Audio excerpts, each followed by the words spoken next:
Next बोलते रहो, ऐसे करके बोलो, ऐसे में बैठा ना बोले चलो कुछ। इंडिया यूएई के बीच जो है मैच हो रहा है, और ये कौन सा मैच है?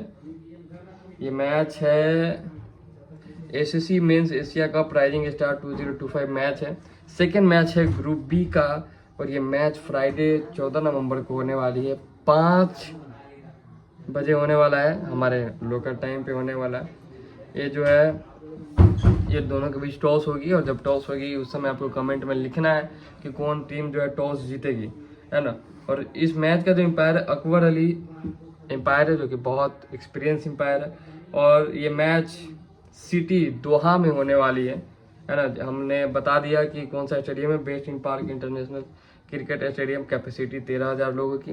और कमेंट में लिखिए कि कौन जीतेगा ये मैच, इंडिया या फिर यूएई।